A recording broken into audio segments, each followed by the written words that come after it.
Hello guys, Nachiketa classes में आपका स्वागत है। आज मैं आपको संयोजकता निकालना और आयन बनाना बताऊंगा। चलिए देखते हैं। फर्स्ट है हाइड्रोजन। तत्व का नाम हाइड्रोजन है।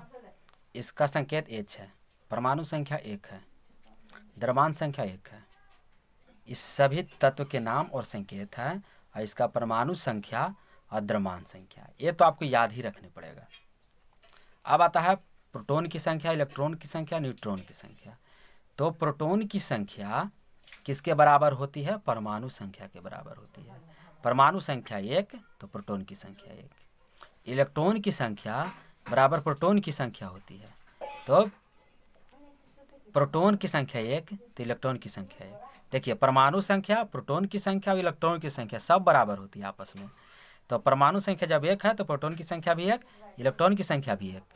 लेकिन न्यूट्रॉन की संख्या होती है, द्रव्यमान संख्या में से प्रोटॉन की संख्या घटा देते हैं। तो द्रव्यमान संख्या 1 है और प्रोटॉन की संख्या 1 है, तो 1 में से 1 गया तो 0 हो गया न्यूट्रॉन की संख्या। सेल या बोर बीर योजना के अनुसार इलेक्ट्रॉनिक विन्यास पिछले वीडियो में मैंने बताया है। इसका इलेक्ट्रॉनिक विन्यास क्या हो जाएगा? 1 हो जाएगा। और अवभाव के अनुसार इलेक्ट्रॉनिक विन्यास, ये भी पिछले वीडियो में मैंने बताया है, तो 1s1 हो जाएगा। अब आता है संयोजकता। ये आज नया है और आयन भी नया है। तो संयोजकता किसको कहा जाता है? तो किसी भी तत्व के बाह्यतम कक्षा में जितने इलेक्ट्रॉन उपस्थित रहते हैं वह उस तत्व का संयोजकता कहलाता है। तो हाइड्रोजन के बाह्यतम कक्षा में कितने इलेक्ट्रॉन हैं? इलेक्ट्रॉनिक विन्यास देखिए आप, इलेक्ट्रॉनिक विन्यास यहाँ पर है, तो ये लास्ट कक्षा में 1 इलेक्ट्रॉन है। इसके पास एक ही कक्षा है तो बाह्यतम कक्षा यही हुआ। तो अंतिम कक्षा में, लास्ट कक्षा में, बाह्य कक्षा में 1 इलेक्ट्रॉन रहने के कारण इसका संयोजकता 1 हुआ। अब आयन की बात आता है। तो यह धन आयन और ऋण आयन दोनों बना सकता है। यह अपवाद है, चाहे तो धन आयन भी बना सकता है, ऋण आयन भी बना सकता है। कैसे? यदि 1 इलेक्ट्रॉन कोई त्याग देगा तो हीलियम जैसा हो जाएगा, और 1 इलेक्ट्रॉन को ग्रहण करेगा तो हीलियम जैसा हो जाएगा, क्योंकि इसके पास हीलियम के पास 2 इलेक्ट्रॉन होता है और इसके पास 1 ही इलेक्ट्रॉन है। तो 1 इलेक्ट्रॉन ग्रहण कर लेगा तो हीलियम जैसा यह अस्थायी हो जाएगा और यह 1 इलेक्ट्रॉन को त्याग भी सकता है। इसीलिए यह जो है प्लस धन आयन या ऋण आयन भी बनाता है। अब चलते हैं दूसरा, हीलियम। इसका संकेत H ही होता है और परमाणु संख्या 2 होता है, द्रव्यमान संख्या 4 होता है। प्रोटॉन की संख्या 2 होगा, क्योंकि प्रोटॉन की संख्या परमाणु संख्या के बराबर होती है। परमाणु संख्या 2 तो प्रोटॉन की संख्या 2। अब इलेक्ट्रॉन की संख्या भी 2 होगा, क्योंकि इलेक्ट्रॉन की संख्या बराबर प्रोटॉन की संख्या बराबर परमाणु संख्या। न्यूट्रॉन की संख्या, द्रव्यमान संख्या में से प्रोटॉन की संख्या घटा देंगे तो 4 में से 2 गया तो 2। न्यूट्रॉन की संख्या 2, सेल के अनुसार 2, अवभाव के अनुसार 1s2।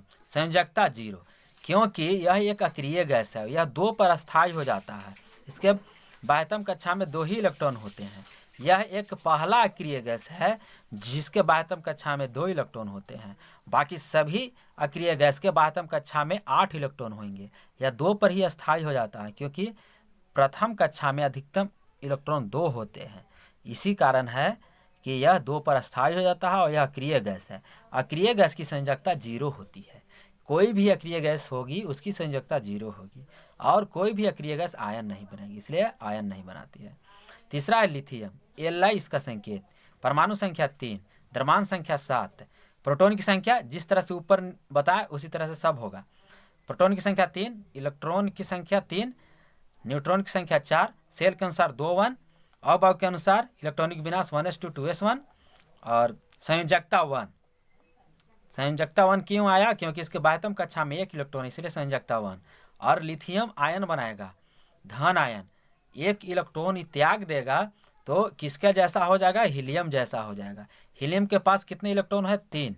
हीलियम के पास 2 इलेक्ट्रॉन है और इसके पास कितने इलेक्ट्रॉन है? तो 2 1 1 3 है। तो 1 त्याग देगा तो इसके जैसा हो जाएगा, हीलियम जैसा। हीलियम जैसा अस्थायी हो जाएगा, इसलिए यह त्यागना चाहेगा। तो जब कोई किसी को इलेक्ट्रॉन देगा तो प्लस चार्ज होगा, अगर लेगा तो माइनस चार्ज होगा। यदि 1 इलेक्ट्रॉन को त्यागता है तो 1 प्लस होगा, 2 इलेक्ट्रॉन को त्यागेगा तो 2 प्लस होगा, 3 इलेक्ट्रॉन को त्यागेगा 3 प्लस होगा। लेकिन यदि लेगा, जितने इलेक्ट्रॉन को लेगा उतना माइनस के साथ यहाँ पर लिखाएगा। तो लिथियम 1 इलेक्ट्रॉन को त्याग रहा है, इसलिए लिथियम प्लस चार्ज। इसी तरह से आप सब निकाल लीजिए। परमाणु संख्या, द्रव्यमान संख्या तो आपको याद रखना ही पड़ेगा। प्रोटॉन, इलेक्ट्रॉन और न्यूट्रॉन की संख्या आप निकाल लीजिए इसी तरह से। और ये तो पिछले वीडियो में मैंने बता दिया है। सेल के अनुसार और बहु के अनुसार नया चीज़ आज केवल संयोजकता निकालना और आयन निकालना, यही केवल मैं बताने जा रहा हूँ। केवल आज संयोजकता और आयन ही बताऊंगा। तो देखिए,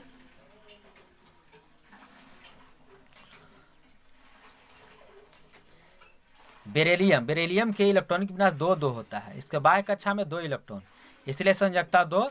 और बेरिलियम पर 2 चार्ज हो जाएगा, क्योंकि यह 2 इलेक्ट्रॉन को त्याग करके किसके जैसा अस्थायी हो जाएगा, तो हीलियम जैसा। देखिए एक चीज, सभी तत्व सोचता है कि हम अपने अक्रिय गैस जैसा क्या हो जाए, अस्थायी हो जाए। तो अक्रिय गैस जैसा अस्थायी होने के लिए चाहे तो इलेक्ट्रॉन को त्यागता है या इलेक्ट्रॉन को लेता है, अपने निकटतम अक्रिय गैस जैसा बनना चाहता है। तो यहाँ पर हम बेरिलियम की बात करते हैं तो 2-2 है, तो 2 इसको पास ज़्यादा इलेक्ट्रॉन है। अगर 2 त्याग देगा तो हीलियम जैसा हो जाएगा। इसीलिए यह आयन जब बनाता है तो 2 इलेक्ट्रॉन त्यागता है, तो बेरिलियम प्लस प्लस हो गया, यानी बेरिलियम पर +2 चार्ज। इसी तरह से सब होगा। 5वां है बोरोन। बोरोन के संकेत B। देखिए संयोजकता बोरोन का 3 कैसे आया, 2-3 हो गया। बाहरी कक्षा में 3 इलेक्ट्रॉन, तो संयोजकता 3। अब आयन कैसे बनाएगा, तो बेरिलियम +3, 3 इलेक्ट्रॉन को त्यागेगा और +3 हो गया इसको। इसी तरह से कार्बन के इलेक्ट्रॉनिक बिना 2-4, इसके बाह्यतम कक्षा में 4 इलेक्ट्रॉन, इसीलिए संयोजकता 4। और C+4, 4 इलेक्ट्रॉन को त्यागेगा। इसी तरह से नाइट्रोजन के इलेक्ट्रॉन के बिना 2-5। तो देखिए 5 इसके बाह्यतम कक्षा में है, तो संयोजकता 5 नहीं होगा।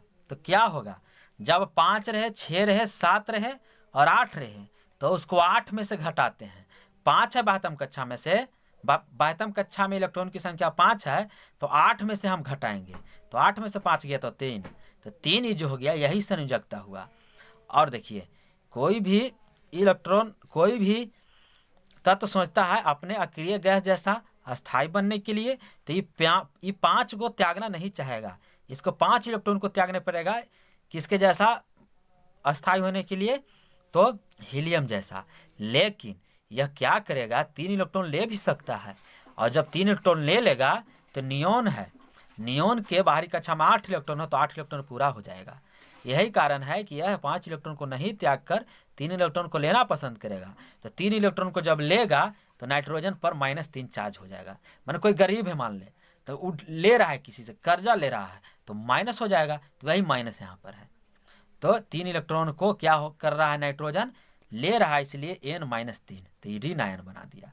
इसी तरह से जब बाह्यतम कक्षा में 5, 6, 7, 8 इलेक्ट्रॉन रहे, तो उसको 8 में से 6 निकाल कर, 8 में से उसको घटाकर हम संयोजकता निकालते हैं। ऑक्सीजन के O, इसका परमाणु संख्या 8, इसका इलेक्ट्रॉनिक विन्यास 6, तो इसका संयोजकता क्या हो जाएगा, तो हम बताएं कि 5, 6, 7, 8 रहे, बाहरी कक्षा में 5 था तो 8 में से घटाए थे, 6 है तो भी 8 में से घटाएंगे, 8 में से 6 घटाएंगे तो 2 आया, तो संयोजकता 2। और इस आयन क्या बनाएगा, तो 2 ऑक्सीजन 2 इलेक्ट्रॉन को ग्रहण करेगा। यहाँ पर 6 है तो यहाँ पर 8 पुराना है, नियोन जैसा, तो 2 इलेक्ट्रॉन को लेगा तभी ना 8 हो जाएगा इसके पास, और नियोन जैसा अस्थायी हो जाएगा। इसीलिए 2 इलेक्ट्रॉन को ऑक्सीजन लेना चाहेगा, इसलिए जब लेगा 2 इलेक्ट्रॉन तो ऑक्सीजन पर -2 चार्ज हो जाएंगे, यानी यह ऋण आयन बनाएगा। संयोजकता निकालने के लिए याद रखिए कि जब बाहरी कक्षा में 1, 2, 3, 4 इलेक्ट्रॉन रहे तो उसका वही संयोजकता होता है। लेकिन जब बाहरी कक्षा में 5, 6, 7, 8 रहे तो उसको 8 में से घटाकर संयोजकता निकालते हैं। ठीक। फ्लोरीन, F संकेत 9 इसका होता है परमाणु संख्या, इलेक्ट्रॉनिक बिना 2-7 होता है, इसका संयोजकता 7 है, तो 8 में से 7 घटाएंगे तो 1 संयोजकता। और 1 इलेक्ट्रॉन कोई लेगा तब नियोन जैसा अक्रिय गैस बनेगा, इसलिए फ्लोरीन जो है 1 इलेक्ट्रॉन को ले रहा है, यानी फ्लोरीन -1 आयन बनाएगा, ऋण आयन बनाएगा ये फ्लोरीन -1। इसी तरह से नियोन में Na, इसका संकेत होता है 10 परमाणु संख्या, इलेक्ट्रॉनिक विन्यास 2 वाट। देखिए बोर-बिरी योजना के थ्रू यह इलेक्ट्रॉनिक विन्यास है, सेल के अनुसार इलेक्ट्रॉनिक विन्यास है। बोर बिरी योजना के थ्रू बताया गया था कि किसी भी बाहरी कक्षा में अधिकतम 8 ही इलेक्ट्रॉन हो सकते हैं। तो 2 8 ही इलेक्ट्रॉन है। और ऐसे भी हम जानते हैं कि दूसरा कक्षा है तो दूसरा कक्षा में 8 ही इलेक्ट्रॉन होगा, इससे ज़्यादा नहीं होगा। लेकिन यदि यह तीसरा कक्षा भी रहता है तो मैक्सिमम 8 ही इलेक्ट्रॉन रहता है बोर बिरी योजना के थ्रू, पता है। तो 2 8 क्या हो गया, इसका सेल के अनुसार इलेक्ट्रॉनिक विन्यास 2 8 हो गया। तो बाहरी कक्षा में जब 8 इलेक्ट्रॉन है तो यह अस्थायी हो गया। किसी भी तत्व के बाहरी कक्षा में जब 8 इलेक्ट्रॉन हो जाए तो वह अस्थायी होता है। तो वह अस्थायी तत्व क्या कहलाता है, अक्रिय गैस कहलाता है। तो नियोन भी एक अक्रिय गैस है, इसके बाहरी कक्षा में 8 इलेक्ट्रॉन है, इसका संयोजकता 0 होता है। 8 में से 8 घटाएंगे तो संयोजकता 0, और यह आयन नहीं बनाता है, क्योंकि कोई भी अक्रिय गैस आयन नहीं बनाते हैं। ठीक, अब चलते हैं हम 11वां में सोडियम, यानी इसका संकेत परमाणु संख्या 11, 2 8 1, इसका सेल के अनुसार इलेक्ट्रॉनिक विन्यास। तो लास्ट में 1 इलेक्ट्रॉन है इसलिए संयोजकता 1, Na+। यह एक इलेक्ट्रॉन को त्याग करके नियोन जैसा अस्थायी हो जाएगा, इसलिए ये 1 इलेक्ट्रॉन को त्याग रहा है, जब त्यागता है तो प्लस, ग्रहण करता है तो माइनस। तो 1 इलेक्ट्रॉन को त्याग रहा है इसलिए 1 प्लस, Na+, धन आयन बना रहा है सोडियम। 12 में है 12 मैग्नीशियम, संकेत Mg, परमाणु संख्या 12, 2 8 2, इसका इलेक्ट्रॉनिक विनाश 2, इसके बाहरी कक्षा में है इलेक्ट्रॉन, यही कारण है कि इसका संयोजकता 2, और यह 2 इलेक्ट्रॉन को त्यागेगा और नियोन जैसा अस्थायी हो जाएगा, इसलिए Mg+2 आयन बनाएगा। कौन आयन बनाएगा, तो धन आयन। इसी तरह से 13वां है एल्युमिनियम, इसका परमाणु संख्या 13, इलेक्ट्रॉनिक विनाश 2 8 3, इसका बाहरी कक्षा में 3 इलेक्ट्रॉन, इसीलिए इसका संयोजकता 3, और यह 3 इलेक्ट्रॉन को त्याग कर नियोन जैसा अस्थायी हो जाएगा, इसलिए Al+3। आज की कक्षाओं में संयोजकता निकालना और आयन निकालना, संयोजकता निकालना और आयन निकालना ही नया चीज था। बाकी ये चीज हम पिछले वीडियो में बता चुके हैं कि प्रोटॉन कैसे निकलता है, इलेक्ट्रॉन कैसे निकलता है, न्यूट्रॉन कैसे निकलता है, सेल या बोर बिरी योजना के थ्रू इलेक्ट्रॉनिक विनाश किस तरह से निकलता है, और अवयव के अनुसार इलेक्ट्रॉनिक विनाश किस तरह से होता है, ये सब बता दिए थे। लेकिन हम संयोजकता निकालना और आयन निकालना ही आज केवल बताएं, नया चीज में आज क्या बताएं, संयोजकता निकालना और आयन निकालना। बाकी ये सब हम पिछले वीडियो में बता चुके हैं। तो आज का वीडियो था संयोजकता निकालना और आयन निकालना। तो मिलते हैं नेक्स्ट वीडियो में।